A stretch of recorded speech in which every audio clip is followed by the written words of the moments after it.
Okay, let's be real for a second. Opening one of these medical test kits, it can feel a little overwhelming, right? You've got vials, bags, all these forms. But honestly, don't worry. I'm going to walk you through every single step of your GI map kit. We're going to make this super simple, super clear. And by the end of this, you'll be a total pro. Trust me. So, we've got this broken down into 6 simple parts. We'll look at what's in your kit, why prep is so important, the collection process itself, how to handle the paperwork, packing and shipping, and then a quick final checklist. All right, let's dive in. All right, first section, what's in your kit? So go ahead, if you haven't already, open that box up. The best way to do this is to follow along. So let's take a look at what we're working with. Okay, so take a peek inside. You should see the kit box itself, of course, a test request form, that collection tray, the specimen vial, some gloves, a zip closure bag with a little absorbent pad inside, and then the FedEx mailer and shipping label. Just do a quick check to make sure it's all there. If anything seems to be missing, don't sweat it. Just call the customer service number you see in your instructions.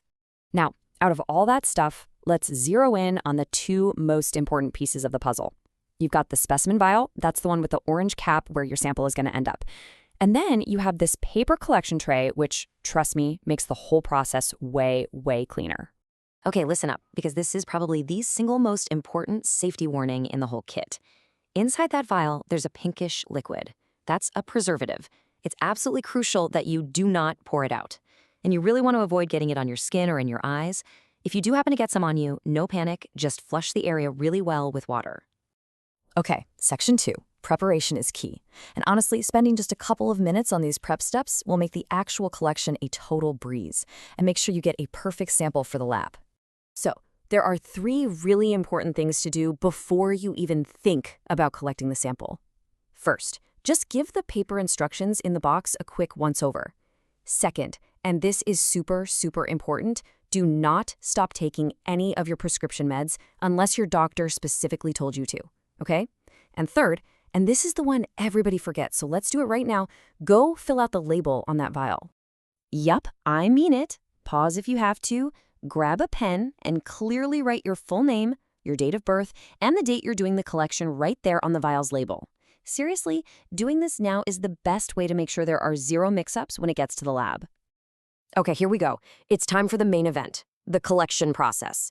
Don't worry, I'll walk you through this step by step. We're going to get a perfect sample for the lab. So here's the quick rundown of what's about to happen. You're going to put on those gloves, use the collection tray, and then use that little spoon that's built right into the vial's cap to get the sample. After that, you just mix it into the fluid, screw the cap on tight, and give it a good shake. Simple as that. Now, let's break down those details. Okay, here's a really important technique. The instructions are super clear about this. You don't want to just take one big scoop. Instead, you're going to use that little spoon to grab small amounts from a few different places in the sample. Why? Well, it gives a much more accurate picture for the lab, which means you get better, more reliable results. So, how many different spots are we talking about? The magic number is 4. The instructions say to collect from at least 4 different areas. You know, it seems like a tiny detail, but it's one of those little things that makes a huge difference for your results. All right, if there is one golden rule to this whole thing, this is it. See that red fill line on the vial? You need to add just enough samples so that the mixture of the sample and that pink fluid hits that line. You don't want to go way under because I won't have enough to test, and you definitely don't want to go way over because that can mess up the test. It's got to be just right at that fill line. And here you go. This is what you're aiming for. A perfectly prepared sample. The liquid level is right at that fill line. So once you've added the sample, use that spoon to kind of mix it into the pink fluid a bit. Then screw that cap on as tight as you can and shake it. I mean, shake it vigorously for about 30 seconds to get everything really well mixed. I know, we've already said this, but it's so important we're saying it again. That pink liquid, it's the preservative. It's what keeps your sample viable on its trip to the lab. So please, whatever you do not pour it out. Phew, okay, you did it. The collection is done, and that's honestly the hardest part. So now we just have to tackle the paperwork. And don't let this form intimidate you. Your part is actually super quick and easy. So your doctor or provider has probably already filled out most of this test request form. You only need to worry about 2 things. First, the patient information section. Just double check that it's all correct and add the date of collection.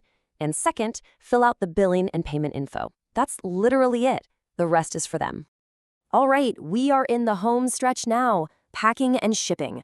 This is the last step to getting this thing on its way to the lab. And hey, you're going to want to pay close attention here because the instructions for shipping with FedEx have recently changed. And following these new instructions is super important. It's what makes sure that the shipping costs are billed to the lab and not accidentally to you. So let's make sure we get this right. You've got 3 easy ways to get this back. Option 1, you can call FedEx and schedule a pickup over the phone. Option 2, you can go to their website, fedex.com, and schedule a pickup online. Or option 3, just drop it off yourself at a FedEx station, a FedEx office, or even one of their drop boxes. Totally up to you, whatever's easiest. Now, pay attention to this, especially if you're going to call them. There's one kind of weird, very specific thing you have to do. The automated system on the phone is going to ask you if your return label has the word stamp on it. The answer you need to give is yes. I know it sounds strange, but that's the magic word that tells their system to build a lab, not you. Okay, and just one last tiny little detail before you seal up that FedEx mailer. Find the little checkbox on the bag that says Exempt Human Specimen. Go ahead and check that box. It's a requirement for shipping these kinds of samples. And that brings us to the finish line, your final checklist. Before you seal it up and send it on its way, let's just do a super quick review of the most important things. This will make sure you've got everything perfect. Okay, let's do this. First is your name, date of birth, and the collection date written clearly on the vial. Check. Is the sample filled right up to that red line? Check. Is your completed test request form and the sealed vial inside that zip closure bag? Check. And last one. Can you get this shipped out so it'll get to the lab within 8 days? If for some reason you can't ship it right away, no problem. Just pop the sealed kit in your fridge to keep it stable until you're ready.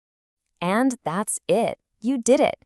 You've successfully put together your GI MAP collection kit.